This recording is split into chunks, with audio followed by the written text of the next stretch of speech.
यहाँ इस यूनिवर्सिटी के प्रांगण में एक तो अभी सामने से उन्होंने सन आ हमारा रहा है ना। स्वागत किया केराम जी और इस मंच पर उपस्थित हमारे एनएसयूआई के अध्यक्ष विनोद जाखड़ साहब, कांग्रेस के अध्यक्ष पूनिया जी, विधायकगण हमारे बैरवा साहब, प्रशांत जी, मनीष यादव जी, काला जी, राकेश पारिक जी, खटाना साहब और आप सब लोग जो यहाँ पर आए हो।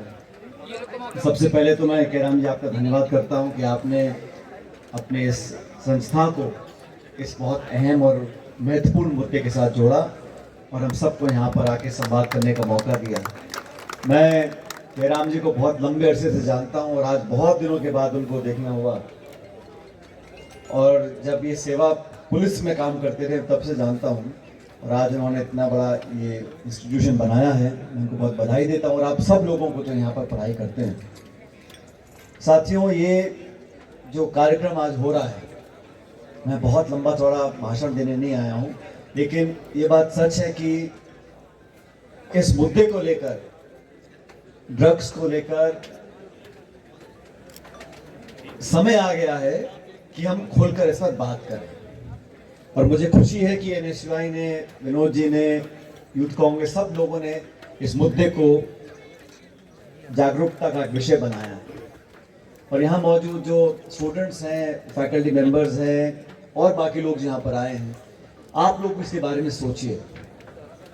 हमेशा हमको लगता है कि ये किसी और की प्रॉब्लम है। हम टेलीविजन देखते हैं, अखबार, मोबाइल में देखते हैं कि इतना यहाँ ड्रग्स पकड़ा गया, इतना यहाँ पर लोग नारकोटिक्स के धंधे में फंसे जा रहे हैं।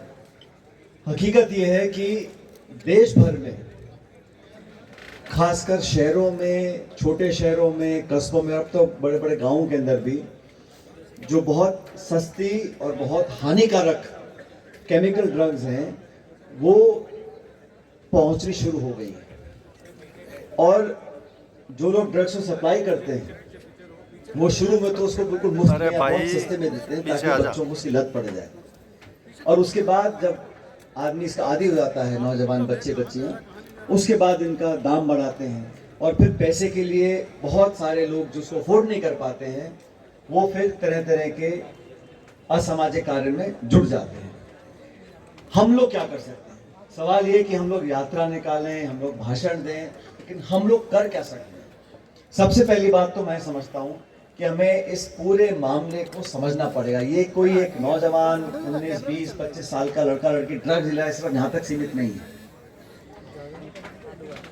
एक्सेसिबिलिटी और अवेलेबिलिटी, ये सरकार, प्रशासन, जिम्मेदार लोगों का काम है कि कानून बहुत बन गए हैं, प्रावधान बहुत सारे हैं, लेकिन मिलीभगत से, तस्करी से हमारे शहरों में, राज्य में ये ड्रग्स अवेलेबल हो रहे हैं।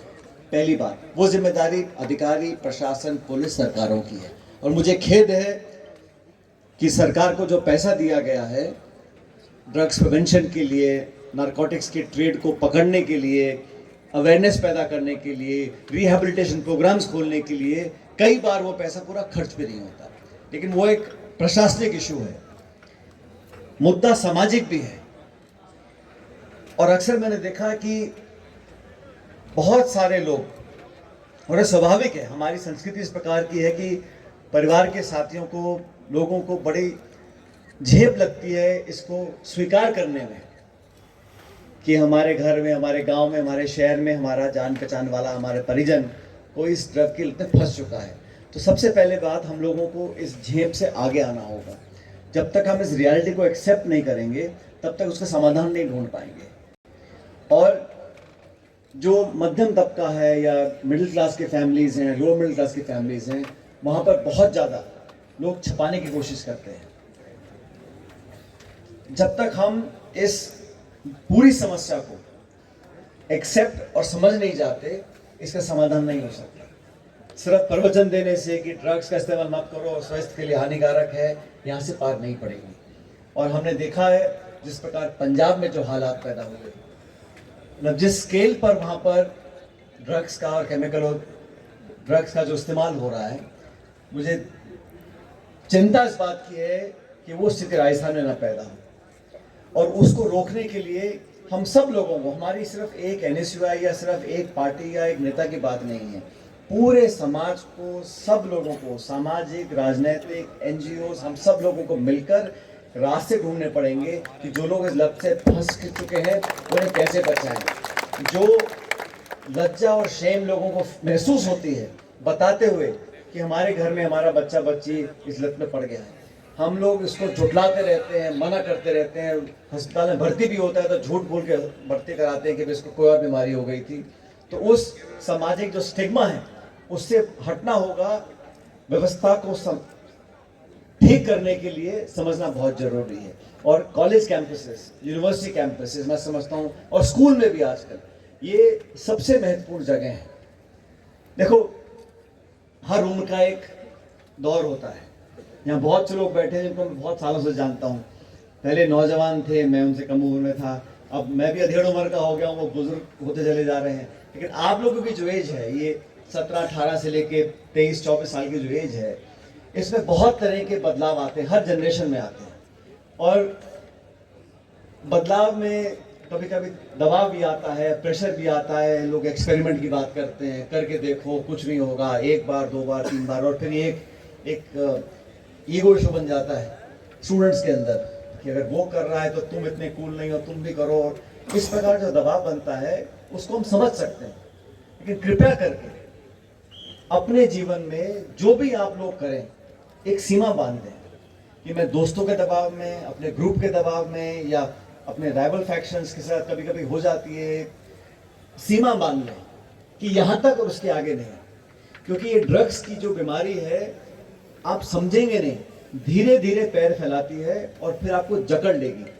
और जब तक आपको एहसास होगा कि अब मैं इससे बाहर नहीं आ सकता, तब बहुत देर हो चुकी होगी। मैं ये भाषण आपको डराने के लिए नहीं दे रहा हूँ, लेकिन ये समझाने के लिए दे रहा हूँ कि आपके घर वाले, आपके पेरेंट्स, आपके सिबलिंग्स, आपके यार दोस्त आप पर बहुत उम्मीदें लगाए बैठे हैं। और जिन लोगों को यहाँ पर अच्छे अच्छे कॉलेजेस में पढ़ने की एक्सेसिबिलिटी है, फैसिलिटी है, उसको ज़ाहिर ना करें।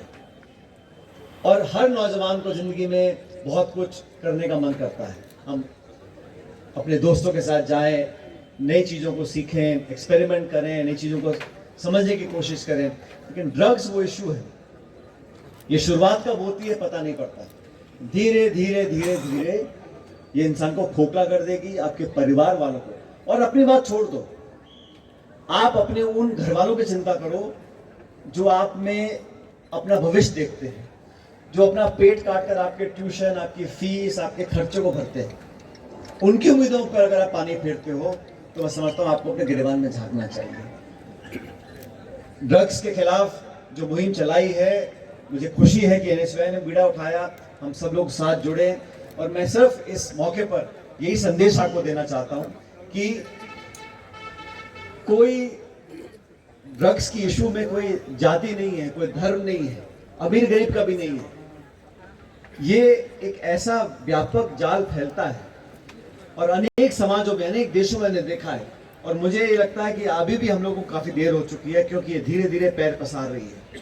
ये ड्रग्स की प्रॉब्लम को हम लोगों को समझना पड़ेगा, एक्सेप्ट करना पड़ेगा, और उसके बाद इसका समाधान ढूंढने की तरफ बढ़ना पड़ेगा। तो मैं आपसे आग्रह करूंगा, हम सब इस पर चर्चा करें। पहली बात तो संवाद ही नहीं होता, इस पर सिर्फ डराने धमकाने का काम है। ये होगा तो आपको ये परिणाम भुगतना पड़ेगा, पुलिस पकड़ के ले जाएगी, आपको जेल हो जाएगी।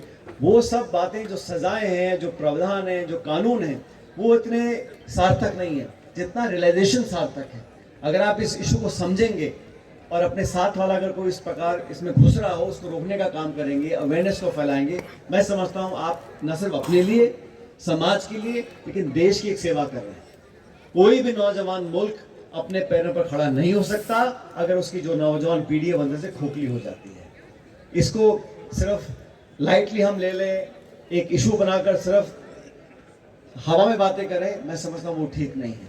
इस मुद्दे को हम सब लोगों को, और अभी विधानसभा में इसके बारे में जिक्र हुआ था, होना भी चाहिए, पार्लियामेंट में जिक्र होना चाहिए, और हम सब लोगों को जो रिहैबिलिटेशन सेंटर्स हैं वो और खोलने चाहिए, लोगों को वहाँ पर एक्सेस आनी चाहिए, और कम दरों में, सस्ती दरों में लोगों का इलाज हो सके। क्योंकि ये एक ऐसा इशू है जिसके बारे में, जैसे मैंने शुरू में कहा, लोग एक्सेप्ट नहीं करते हैं।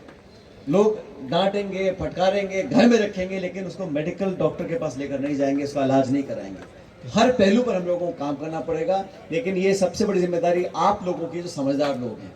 आप अगर ये अवेयरनेस अपने सोशल सर्कल में, अपने इंस्टीट्यूशंस में, कॉलेजेस, स्कूल में फैलाएंगे, लोगों को मदद करेंगे और किसी को धुतकारने डांटने के बजाय समझाने का काम करेंगे, जो उस काम में जाना चाहते हैं उनको रोकने का काम करेंगे, और जो लोग इस घिनौने अपराध में शामिल रहते हैं, तस्करी के और डिस्ट्रीब्यूशन में, उन लोगों का पर्दाफाश करेंगे, तो सामूहिक रूप से हम लोग अपने लक्ष्य को पा सकते हैं।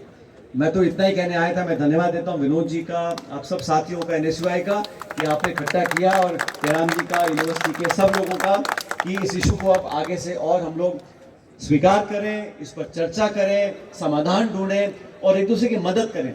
बिना मदद करें अकेला कोई एक व्यक्ति, कोई एक परिवार, कोई संस्था नहीं लड़ सकती है। हम सब लोगों को मिलकर लड़ना पड़ेगा, और इस इशू में कोई राजनीति में नहीं होनी चाहिए। इसमें सब, क्योंकि जो भविष्य है पूरे देश का है, ये विचारधारा कांग्रेस बीजेपी से ऊपर उठकर हम लोगों को सबको साथ लाना पड़ेगा। और मैं ये आपको आश्वासित करता हूं विनोद जी और सब साथियों को, कि जहां जहां भी मैं कर सकता हूं अपने तरीके से, हमेशा आप लोगों के साथ रहकर इस मुहिम को आगे बढ़ाएंगे। आज धूप ज़्यादा पड़ गई एकदम से, आप यहाँ गर्मी में बहुत बैठे हुए हो, मैं आप सबको धन्यवाद देता हूँ और उम्मीद करता हूँ कि आपका आने वाला भविष्य बहुत कामयाब हो, आपके अच्छे एग्जाम्स हो, आपके अच्छे नंबर आए, आपको अच्छी जॉब्स लगे, आप हमेशा मुस्कुराते रहो, खुश रहो, फलो फूलो आगे बढ़ो। बहुत बहुत धन्यवाद। जय हिंद, राम राम।